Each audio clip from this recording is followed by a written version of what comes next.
Minggu 6 Agustus 2023, kalender gerejawi hijau, Minggu-Minggu Trinitas. Indahnya ikatan cinta, Kidung Agung pasal 4 ayat pertama hingga 16. Hari Minggu 6 Agustus adalah hari ke-218, Minggu ke-32 dalam tahun 2023 yang telah mendorong seluruh pelayanan GKI mencapai aspek pembaruan pada level ketiga pada triwulan ketiga. Fokus pelayanan pembaharuan GKI pada triwulan ketiga Juli sampai dengan Agustus sampai September 2023, pembaruan Tuhan Pencipta atas alam semesta ciptaannya. Dimulai dengan memahami indahnya ikatan cinta dari cinta agung Tuhan, sebagaimana Kidung Agung pasal 4 ayat pertama hingga 16. Gary Chapman mengeluarkan buku yang terkenal itu, The Five Love Language, yang salah satunya adalah Word of Affirmation. Namun hal ini sudah dibicarakan kitab suci sejak jauh-jauh hari sebelumnya. Bagian yang kita baca ini jangan dimengerti sebagai kalimat rayuan gombal yang tidak tulus, omong kosong, dan sebagainya. Bukan seperti itu, ini perkataan yang tulus. Ini suatu pengakuan. Bukan kebetulan cinta menghinggapi manusia. Tuhanlah yang menciptakannya. Perintah pertama dan utamanya adalah agar manusia mencintainya dengan segenap hati, jiwa, dan kekuatan. Kidung Agung adalah kitab yang paling gamblang mengekspresikan cinta karena memang ditulis sebagai syair-syair cinta Raja Salomo. Kitab ini adalah salah satu tulisan suci yang dibacakan pada hari raya Paskah umat Yahudi. Pernahkah cinta kita kepada Tuhan berkobar sedemikian hebat? Pikirkan saja waktu-waktu teduh kita. Apakah dilalui dengan gairah dan kerinduan untuk bertemu Tuhan? Ataukah itu rutinitas yang ingin kita lewati dengan cepat saja? Apakah keindahan pribadi dan karya Tuhan adalah hal-hal yang senang kita renungkan ketika menjalani hari-hari kita? Ataukah kita terlalu sibuk untuk memikirkan Tuhan, diiringi syukur atas cinta yang Tuhan karuniakan dalam relasi kita dengan orang-orang terkasih? Mari memeriksa temperatur cinta kita kepada Tuhan. Selamat hari Minggu, selamat menghayati perenungan firman Tuhan hari ini. Amin.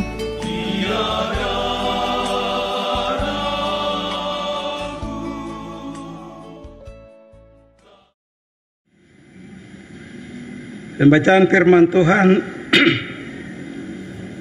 di minggu ini, atau minggu yang pertama,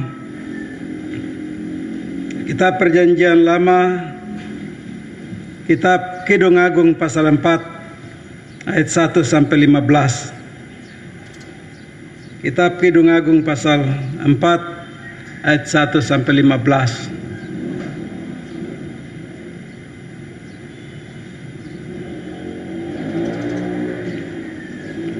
Kalau semua sudah dapat, mari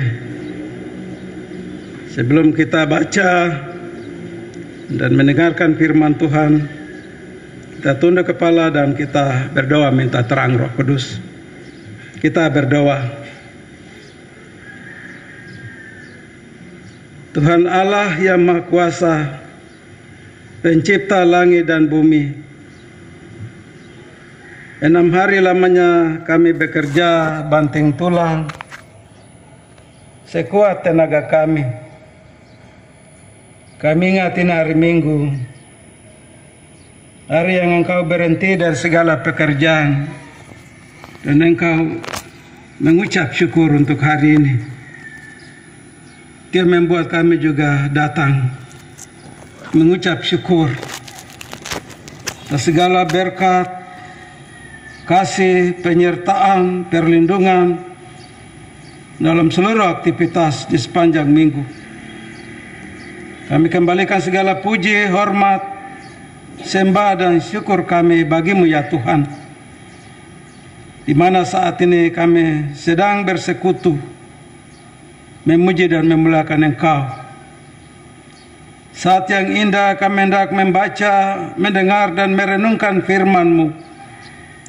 Untuk itu berilah keteduhan di dalam diri kami. Jadikanlah ruangan dalam rumah-Mu ini menjadi ruangan yang tenang, bahkan hati yang tenang untuk menerima firman-Mu. Bapa di surga, kami juga telah membuka diri-diri kami. Memohon Engkau mengisi hati kami dengan firman-Mu dalam bimbingan dan tuntunan kuasa Roh Kudus. Diamkanlah setiap suara dalam hati kami, kecuali suara-Mu melalui firman-Mu di saat ini. Sebab di dalam diri kami sendiri tidak ada kuasa untuk memelihara firman-Mu, kalau bukan Tuhan sendiri menulisnya di hati kami. Semoga hati kami tidak membatu dan kiranya Roh Kudus bekerja dan berkuasa menjadikan hati kami menjadi tanah yang subur, supaya firman-Mu bertumbuh dan berbuah lebat untuk hormat kemuliaan nama Yesus Kristus, Tuhan dan Juru Selamat kami. Amin. Saya akan baca untuk kita semua dan Bapak Ibu Saudara-saudara yang bawa Alkitab bisa mengikutinya dalam hati. Pembacaan kita di hari ini. Kidung Agung pasal 4 ayat 1 sampai 15. Mempelai laki-laki memuji mempelai perempuan. Lihatlah cantik engkau, manisku, sungguh cantik engkau, bagaikan merpati matamu di balik telekungmu. Rambutmu bagaikan kawanan kambing yang bergelombang turun dari pegunungan Gilead. Gigimu bagaikan kawasan domba yang baru saja dicukur, yang keluar dari tempat pembasuhan, yang berarak kembar semuanya, yang tak beranak tak ada. Bagaikan seutas pita krimisi bibirmu dan elok mulutmu, bagaikan belahan buah delima pelipismu di balik ketek telekungmu. Lehermu seperti menara Daud dibangun untuk menyimpan senjata. 1000 perisai tergantung padanya dan pada para pahlawan semuanya. Seperti 2 anak rusa buah dadamu, seperti anak kembar kijang yang tengah makan rumput di tengah-tengah bunga bakung. Sebelum angin senja berembus dan bayang-bayang menghilang, aku ingin pergi ke Gunung Mur dan ke Bukit Kemenyan. Engkau cantik sekali, manisku, tak ada cacat celah padamu. Turunlah kepadaku dari gunung Lebanon, pengantinku. Datanglah kepadaku dari gunung Lebanon. Turunlah dari puncak Amanah, dari puncak Senir dan Hermon, dan dari liang-liang singa, dari pegunungan tempat macan tutul. Engkau mendebarkan hatiku, Dinda, pengantinku. Engkau mendebarkan hati dengan satu kejapan mata, dengan seuntai kalung dari perhiasan lehermu. Betapa nikmat kasihmu, Dinda, pengantinku. Jauh lebih nikmat cintamu daripada anggur, dan lebih harum bau minyakmu daripada segala macam rempah. Bibirmu meneteskan madu murni, pengantinku. Madu dan susu ada di bawah lidahmu, ya, dan baru pakaianmu. Seperti bau gunung Lebanon, Dinda pengantinku. Kebun tertutup engkau, kebun menutup dan mata air termeterai. Tunas-tunas merupakan kebun pohon-pohon delima dengan buah-buahnya yang lesat. Bunga pacar dan narwastu dan kunyit, tebu dan kayu manis, dengan segala macam pohon kemenyan, mur dan gaharu, beserta berbagai rempah-rempah terpilih. Oh, mata air di kebun, sumber air hidup yang mengalir dari gunung Lebanon. Sampai di sini jauh pembacaan firman Tuhan. Pujian kepada Kristus kekal selama-lamanya. Haleluya. Haleluya.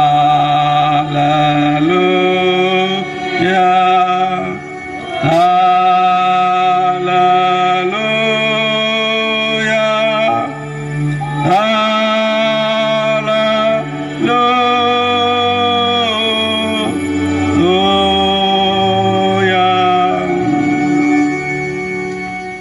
Shalom.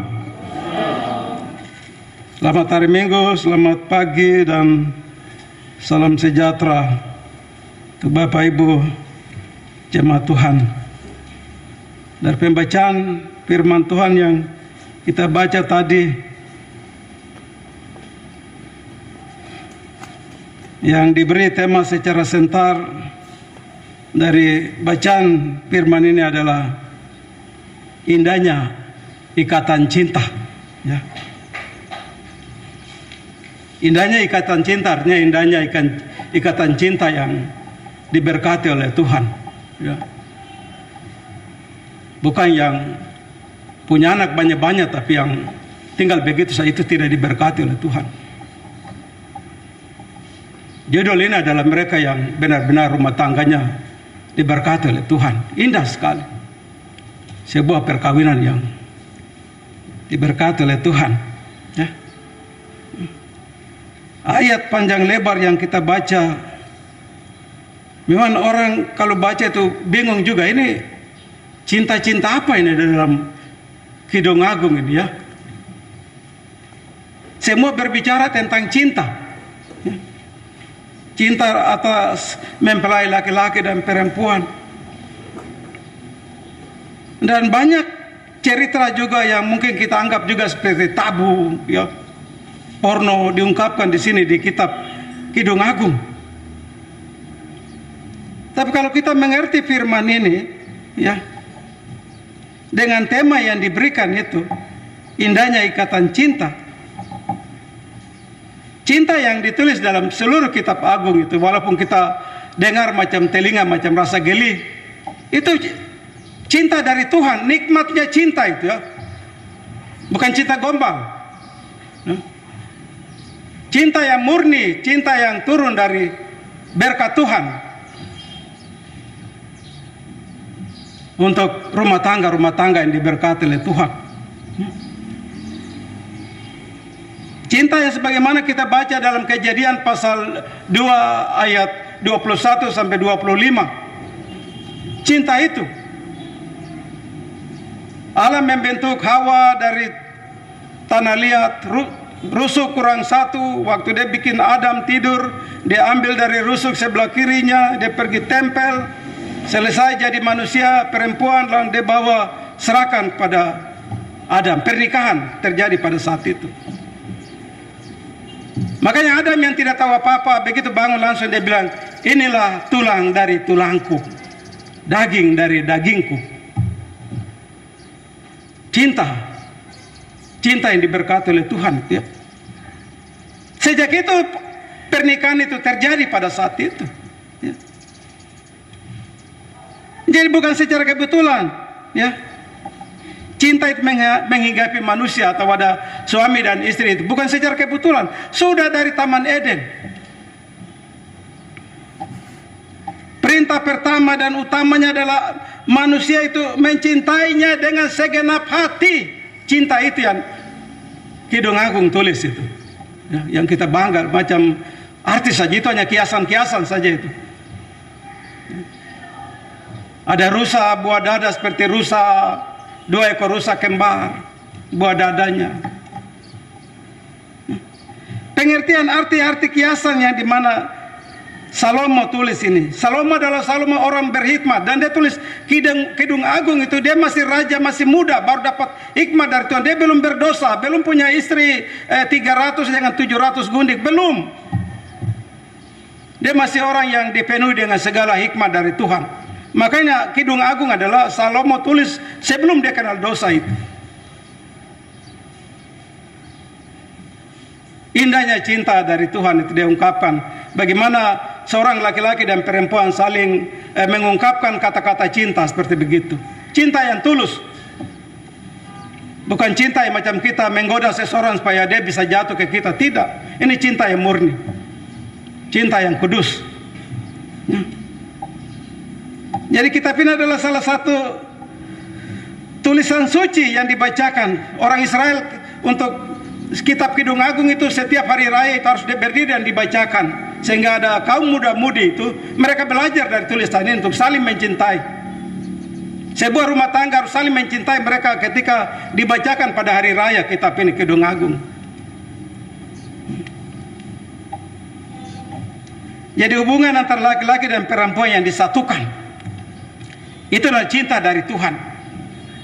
Kalau hubungan laki-laki dan banjir bukan dari Tuhan itu nafsu, itu hawa nafsu. Perempuan dan perempuan saling bercinta itu hawa nafsu, bukan cinta yang dari Tuhan. Cinta dari Tuhan adalah seperti dia serahkan Hawa kepada Adam. Mereka hidup bersuami istri, mereka dua telanjang, tapi mereka tidak tahu telanjang. Mereka bisa melakukan hal suami istri. Hanya ketika mereka jatuh ke dalam dosa baru mereka tahu bahwa mereka telanjang. Tapi sebelum itu mereka tidak tahu itu. Mereka saling bercinta tidak tahu. Mereka anggap melakukan apa yang biasa sebagai suami istri yang diberkati oleh Tuhan. Itulah si cinta yang sejati, cinta yang tulus. Yang kalau kita mau ingin rumah tangga yang bercinta, untuk anak-anak muda cari pasangan yang bagaimana serasi saling mencintai, itu belajar dari kitab Kidung Agung ini. Si laki-laki ungkapkan dia punya perasaan hatinya dengan walaupun berbunga-bunga, tapi itu cinta yang sungguh tulus, kudus, suci. Perempuan membalasnya. Begitu. Jadi pembacaan hari ini kita lihat bahwa dengan judul adalah jelas yang kita baca tadi ya. Mempelai laki-laki memuji mempelai perempuan. Ya. Perempuan mana yang tidak mau dipuji ya? Jujur saja ibu-ibu ya. Perempuan juga menginginkan suami dalam rumah itu puji-puji saya toh. Perempuan menginginkan, siapa yang tidak mau perempuan yang tidak dipuji? Semua perempuan ingin mau dipuji. Dan apalagi pujian itu datang dari suami yang dicintainya. Suami yang dipilihnya. Suami yang dijadikan sebagai kepala rumah tangga. Ya. Bapak Ibu, pujian itu sangat membuat hati berbunga-bunga. Tapi pujian saling di antara suami dan istri itu sebuah pujian yang memperkokoh ikatan perkawinan mereka. Kalau tidak ada pujian seperti itu, istri yang bilang sedikit saja kepala botak, itu bukan pujian itu, ya. Atau suami bilang istri badan macam drum saja, macam apa, itu bukan pujian itu. Pujian diberkati kata-kata yang bagaimana kita sedang memuji begitu ya, itu.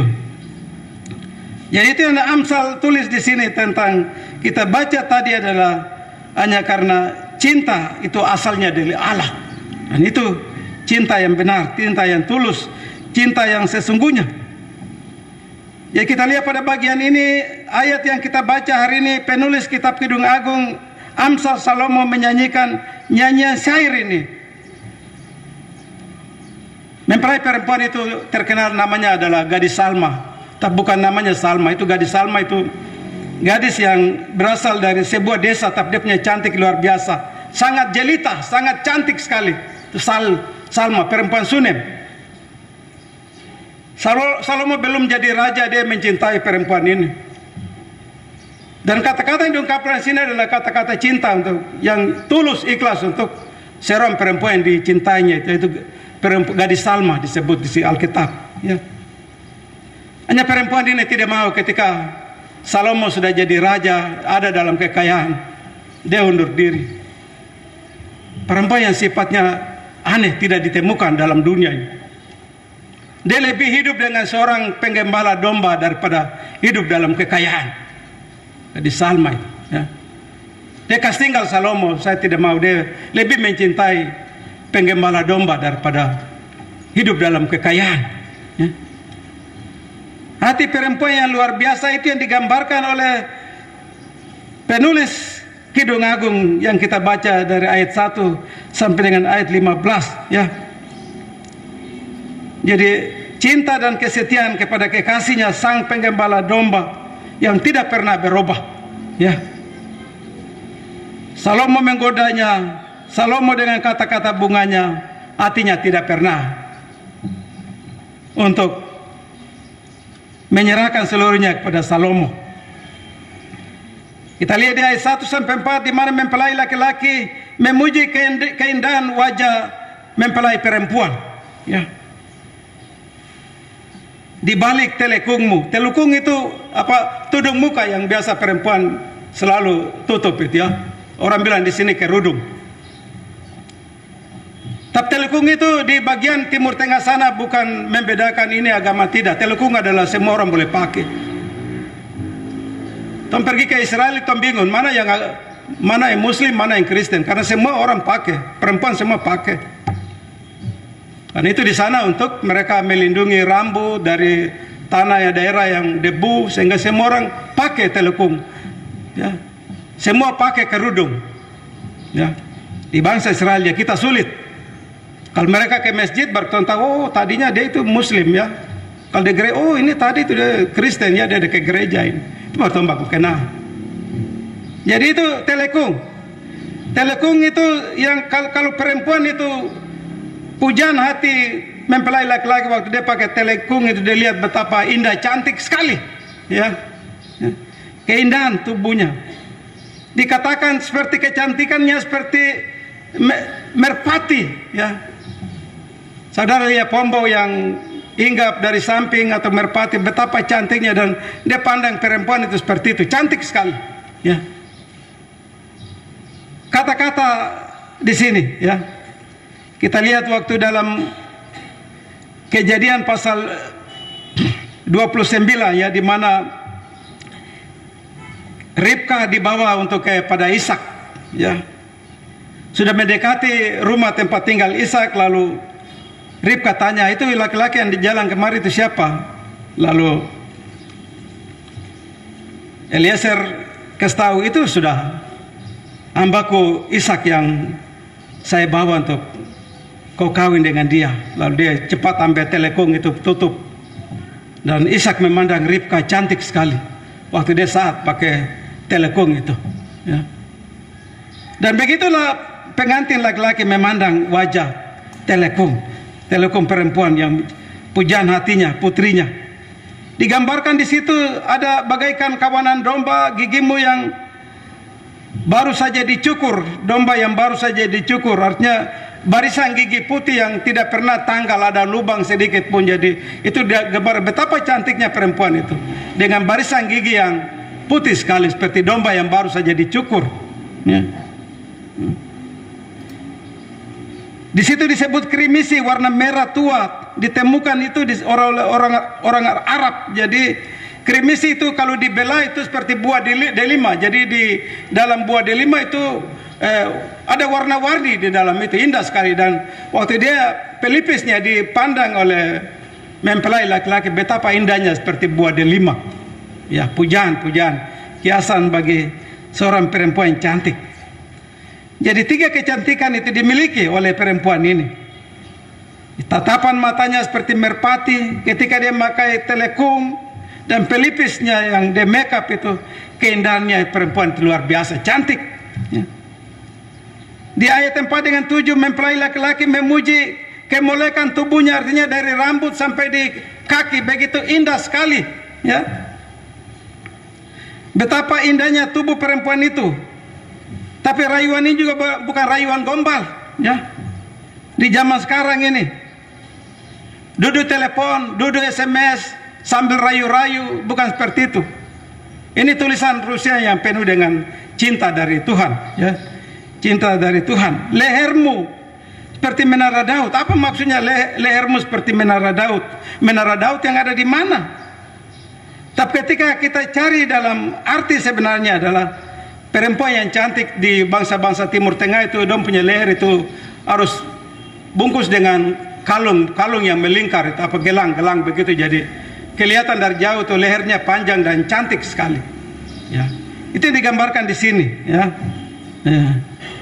Anak rusa seperti dua anak rusa buah dadamu, bukan sesuatu yang kita tawarkan perempuannya buah dada bagus, tidak. Itu arti dan sebenarnya menggambarkan tubuhnya yang begitu indah sekali, lihat dari atas sampai ke bawah. Itu pengertiannya. Jadi di sini dikatakan engkau cantik sekali manisku, tak ada cacat celah. Cacat celah artinya perempuan yang tidak pernah kena seperti kita aib begitu, ya. Dia benar-benar perempuan yang suci, kudus. Sejak dia mulai dari dilahirkan sampai dia besar, perempuan yang suci dan kudus. Perempuan yang benar-benar jaga moral, ya. Ini penting sekali untuk anak-anak perempuan muda belajar dari gadis Sulam ini, ya, gadis Sunem ini. Perempuan yang seluruh hidupnya dari kecil sampai besar. Maka kita lihat orang Muslim selalu kasih dorong penama soleha, itu keinginan keluarga adalah gadis itu dari kecil sampai besar itu menjadi gadis yang saleh, kudus, suci, tak bercacat di hadapannya. Harusnya seperti begitu. Dan ini yang dia memuji-muji kemuliaan dari tubuhnya perempuan itu. Engkau cantik sekali manisku, tak ada cacat celah. Segala sesuatu tentang kemuliaan tubuhmu selalu cantik, tak bercela atau cacat, juga mengacu kepada berbagai-bagai aib moral, ya. Di bagian terakhir ayat 8-15, tidak ada yang buruk di mata mempelai laki-laki terhadap perempuan ini, indah dan sempurna. Bahkan semua itu mendebarkan hatinya dan membangkitkan keinginannya untuk bagaimana saya bisa dapat gadis perempuan Sulam ini. Gunung Libanon yang kita baca di sini, yang dimana sulit didaki karena ada batu-batu tajam. Gunung Hermon yang tingginya itu tinggi sekali, 2.700 dari permukaan air laut. Di Gunung Libanon juga di situ ditulis ada macan tutul, itu binatang yang ganas-ganas, ada singa-singa. Segala ada di situ gunung-gunung. Ini hanya menggambarkan bahwa bagaimana seorang perempuan yang suci itu, kudus itu. Seorang laki-laki mendekati juga susah. Seorang laki-laki yang merayu juga dengan segala cara bujukan juga sulit untuk menaklukkan perempuan ini. Luar biasa perempuan gadis Sulem. Dia memberi contoh bagi kita, bagi perempuan-perempuan muda, ya. Dia memberi contoh bagi kita itu, ya. Sulit untuk di sini mempelai laki-laki saja dia mengakui untuk mendekati begitu sulit, seperti sama mendaki gunung Libanon yang begitu tajam dan sulit sekali. Dan untuk mendapati dia begitu sulit sekali perempuan, ya, digambarkan di sini, ya. Masa remaja sampai gadis diliputi dengan kesalehan dan suci, ya. Itu kalau bisa kita baca di Kidung Agung pasal 1 ayat 2 dan 3 dan 16 dan 17, ya. Di situ digambarkan, orang heran kenapa digambarkan di situ ada gaharu, ya, ada kunyit, ya, ada tebu. Ini bahan-bahan yang biasa di sana pakai untuk membuat minyak-minyak wangi, itu parfum itu. Ali menggambarkan bahwa dalam diri perempuan itu kata-kata yang keluar dari mulutnya tidak pernah kata-kata yang kotor. Kata-kata yang keluar seperti harum, berbau wangi. Itu yang digambarkan dengan bahan-bahan ini. Yang menggambarkan bagaimana dari seluruh tubuhnya, ujung rambut sampai pandangnya, dari mulutnya, dari kata-katanya penuh dengan berkat. Makanya cinta yang kudus seperti begitu, ya. Tidak pernah tercelah. Tidak pernah seperti kita lihat seorang perempuan muda yang kata-kata yang keluar itu tidak benar sekali. Mengandung banyak sekali perkataan-perkataan yang berdosa. Untuk belajar dari perempuan gadis Sulam ini, ya. Narwastu, tebu, kayu manis, pohon kemenyan, mur, gaharu, bahan-bahan yang dibuat untuk wangi-wangian sebagai gambaran pancaran sisi hidup gadis Sulam yang harus diteladani oleh generasi sekarang, baik mempelai laki-laki maupun mempelai perempuan, karena cinta mereka adalah cinta yang suci, bukan cinta palsu, bukan cinta gombal, ya. Cinta yang benar-benar turun dari Allah. Cinta yang benar-benar diberkati oleh Tuhan. Itulah sebabnya dari bacaan yang sulit sekali kita mengerti. Bagaimana kita mau aplikasikan firman ini dalam hidup dan kehidupan kita? Bagaimana supaya orang tua bisa ajar anak-anak mereka supaya kalau boleh mereka juga bisa meneladani gadis sulam ini yang sulit didekati orang lain. Dia jaga kekudusan mulai dari kecil besar sampai pernikahan berdasarkan dirinya untuk suaminya yang tercinta. Tidak menyerahkan diri untuk dunia, tidak menyerahkan diri untuk sembarang orang. Seorang yang harus diteladani dalam pembacaan Kidung Agung. Bagian pertama yang Bapak Ibu bawa pulang dan renungkan. Kitab ini banyak berbicara tentang cinta mempelai laki-laki dan perempuan. Pernahkah kita cinta untuk Tuhan? Suami istri boleh bercinta, menyatakan cinta dalam rumah tangga. Cinta yang sama juga apakah kita nyatakan bagi Tuhan? Cinta kepada Kristus, melakukan pekerjaan-pekerjaannya, melayani pekerjaan-pekerjaannya. Seperti Maria Magdalena yang berkobar hatinya ketika dengar berita Yesus panggil, kau pergi kasih tahu murid-muridnya bahwa kau medalai. Dia lari berkobar-kobar itu karena cintanya kepada Yesus itu. Cinta kita harus seperti Kaliopas dengan temannya.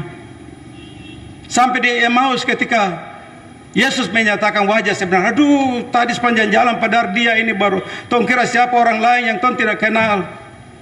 Tidak tidur lagi di Emmaus. Malam itu juga kembali ke Yerusalem. Cinta yang berkobar-kobar untuk seorang Tuhan. Adakah kita mencintai? Aduh saya sudah terlambat ibadah ini. Lihat jam, aduh saya sudah terlambat ini. Saya masih di kantor ini ibadah yang memulai PKB ini, UNPW ini. Adakah begitu? Kita juga cinta untuk Tuhan. Lewat pelayanannya, lewat pekerjaannya. Bersekutu, bersaksi, melayani. Di atas segala-galanya. Seperti cinta yang kita baca dalam Kidung Agung itu. Ya. Apakah dilalui dengan gairah, kerinduan untuk bertemu Tuhan? Atau masa bodoh, sudah terlambat ya tinggal saja. Orang yang rindu cinta itu, aduh saya gagal hari ini. Gara-gara ini sampai saya tidak ikut ibadah. Itu baru orang yang cinta kepada Tuhan. Kalau orang biasa-biasa terlambat ke apa? Sudah terlambat, minggu depan saja. Harus dalam diri kita itu rasa cinta untuk Tuhan, ya. Rasa diri kita untuk cinta untuk Tuhan itu lebih tinggi daripada cinta di dalam rumah tangga. Suami terhadap istri, istri terhadap suami terhadap anak-anak, melebihi cinta untuk Tuhan. Untuk melakukan pekerjaan-pekerjaannya sebagai hamba-hamba Tuhan. Memilih yang mana yang paling terindah. Untuk Tuhan lebih indah dari segala-galanya. Itu harus kita merenungkan. Pujian yang ditujukan dalam kitab Kidung Agung bukan berasal dari hawa nafsu yang kedua. Melainkan dari hati yang penuh dengan kasih yang membaca tadi. Yang mungkin ada rasa tabu, ada rasa porno. Tapi itu pujian dari Allah. Kasih Allah, cinta kasih Allah. Turun lewat manusia lalu dia ungkapkan bagi pasangannya dalam rumah. Apakah suami juga harus memberikan pujian pada istri? Harus. Jangan sampai suami yang tidak mau memuji istri karena bilang kalau saya memuji istri, merendahkan martabat saya sebagai kepala rumah tangga. Tidak. Pujian istri kepada istri dan istri juga memuji. Disitulah keharmonisian rumah tangga itu. Begitu indah sekali. Karena mereka saling memuji. Mereka saling mengasihi. Ketika cinta itu ada dalam rumah tangga. Oleh sebab itu, jangan lalu kita memberi pujian-pujian karena hati kepada orang-orang lain. Pujian yang kita berikan hanya kepada keluarga kita, istri kita, suami kita, anak-anak kita. Amsal tulis itu. Dalam Amsal 31 itu, ayat 10 sampai 31. Istri yang dipuji bukan karena dia cakap. Cakap artinya bukan karena dia cantik. Cakap artinya isi yang bijaksana. Ibu rumah tangga yang bijaksana. Pengatur rumah tangga yang baik dalam rumah itu. Makanya dia cakap itu. Ketika suami anak-anak masih tidur, dia sudah bangun pagi-pagi, sibuk di dapur, masak, dong masuk makan, dan jalan. Dia masih kerja lagi. Pada malam harinya pelitanya tidak pernah padam. Suami anak-anak dong sudah tidur, semua baru dia terakhir tidur setelah membereskan rumah. Makanya suami menghargai istri itu, menghormati itu, memberi pujian pada istri. Kalau kita baca dalam Amsal 31 itu, suami dan anak-anak bangun pagi melihat mamanya keluar, berbahagialah engkau. Pujian yang indah istri. Dia melakukan pekerjaan-pekerjaan yang indah. Amsal tulis ketika suaminya duduk di depan pintu masuk rumah dengan adat-adat tua-tua dalam kerajaan itu, dia kenal suaminya duduk di mana walaupun orang banyak. Ya. Dia kenal suaminya duduk di mana. Orang tanya, kau punya suami di rumah? Itu yang pakai baju kuning-kuning ya duduk, itu suami saya. Dia bisa tahu suaminya. Istri yang baik, istri yang saling mencintai di dalam rumah tangga itu. Ya. Itulah sebabnya suaminya bilang begini, banyak wanita yang berbuat baik, tapi kau melebihi semua itu. Karena dia mencintai istri, saling menghargai dalam rumah tangga. Ini yang Kidung Agung mengajari kita tentang cinta yang tinggal di dalam rumah tangga. Dengan judul adalah Indahnya Ikatan Cinta itu. Indahnya ikatan cinta itu, dari mereka kawin sampai dengan putih rambut. Indah sekali ikatan cinta mereka. Itulah sebabnya Bapak Ibu Saudara, yang berikut adalah hidup dengan menampilkan pesona kehidupan yang batiniah. Ya. Membangun sebuah rumah tangga. Petrus menasihati kita dalam 1 Petrus pasal 3 ayat 3 dan 4. Lebih baik kita perbaiki bagian luarnya lebih bagus. Bagian dalam itu, hati batinnya lebih bagus daripada kita gelang di tangan, kalung di leher, anting-anting. Tapi di dalam hati itu busuk, tidak bisa. Di dalamnya itu perbaiki, itu lebih indah. Ya? Kita baca dalam 1 Petrus pasal 3 ayat 3 sampai dengan 4 itu ya. Perhiasan janganlah secara lahiriah, yaitu dengan mengepang rambut, memakai perhiasan emas, dan pakai pakaian yang indah-indah. Tak perhiasan batin itu yang penting. Cinta itu ada di situ. Cinta bukan dilihat oleh orang luar. Dalam itu yang penting sekali. Ya. Lawanlah segala godaan. Kita tinggal di dunia yang segala macam tawaran godaan itu ada. Pak, cinta suci kita itu benar-benar terjaga. Kesetiaan kepada orang-orang yang kita kasihi. Ya. Hidup dalam dunia ini banyak godaan. Kita belajar dari gadis sulam itu. Cintanya tidak pernah kendor. Cintanya tetap setia. Dari awal sampai dengan akhir. Cinta yang tulus itu. Ya. Perjuangan dan peliharalah kesucian hidup. Kitab Kidung Agung adalah kritikan terhadap hawa nafsu yang kita ada di tengah-tengah dunia. Ya. Ingat, relasi intim antara seorang wanita dengan pria hanyalah dimungkinkan melalui pernikahan kudus di gereja. Ajar anak-anak. Cinta yang salah membuat baru SMA kelas 1-2 sudah hamil. Cinta yang benar menurut firman Tuhan itu, ketika dong berkenalan, dong saling jatuh cinta, tapi dong jaga diri sampai nikah di gereja baru. Cinta dikuduskan baru mereka boleh melakukan hubungan suami istri. Itu baru cinta yang benar, yang diberkati oleh Tuhan. Tapi di zaman sekarang tidak. Hidup sudah begitu sudah. Punya anak, punya banyak-banyak, tapi tidak pernah mau nikah gereja. Mereka bahagia, makan, minum, senang, tapi tidak diberkati oleh Tuhan, saya bilang. Keluarga diberkati Tuhan itu mereka bawa seperti Tuhan Allah bawa Hawa kepada Adam. Inilah tulang dari tulang. Adam bilang, tulang dari tulangku. Inilah daging dari. Itu pernikahan terjadi di situ. Itu sebabnya gereja untuk apa bosan-bosannya tiap tahun ajar. Untuk mereka yang baru berkenalan itu. Jaga diri sampai kamu bawa dirimu diberkati di gereja baru.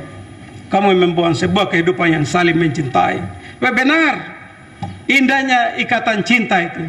Karena itu berasal dari Tuhan. Baik. Mari Bapak Ibu Saudara. Kita berhati-hatilah dengan berbagai-bagai keinginan hidup kita. Keinginan hidup kita tidak pada tempatnya itu membawa ke jurang kehancuran. Keinginan untuk pekerjaan, untuk mencapai sesuatu yang kita inginkan juga kalau kita dengan salah, bukan berdasarkan Tuhan, kita juga bisa hancur masa depan kita. Itulah sebabnya kebahagiaan hidup sesungguhnya bukan terletak pada terpenuhnya keinginan jasmani. Kehidupan yang sesungguhnya adalah ketika kita mengucap syukur apa adanya.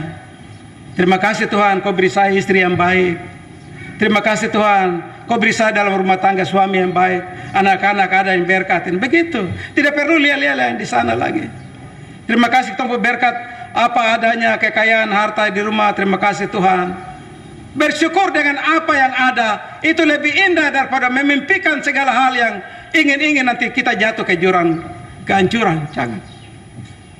Kata hidup apa adanya, bersyukur itu sudah penting. Dengan keluarga yang ada, saling mencintai, indah sekali. Keluarga yang merasa belum kudus, mari bawa diri pada majelis lapor supaya hidup kudus itu hanya ikatan cinta yang diberkati hanya oleh Tuhan lewat gereja. Tuhan memberkati kita dengan firman-Nya. Amin. Namun kasih yang kudus menaungi aku terus, itulah anugerah Tuhan, sobat dari Galilea. Ku rasakan tangannya hingga sakitku enyang. Sungguh itu tangan Tuhan, sobat dari Galilea. Sungguh itu tangan Tuhan, sobat dari Galilea.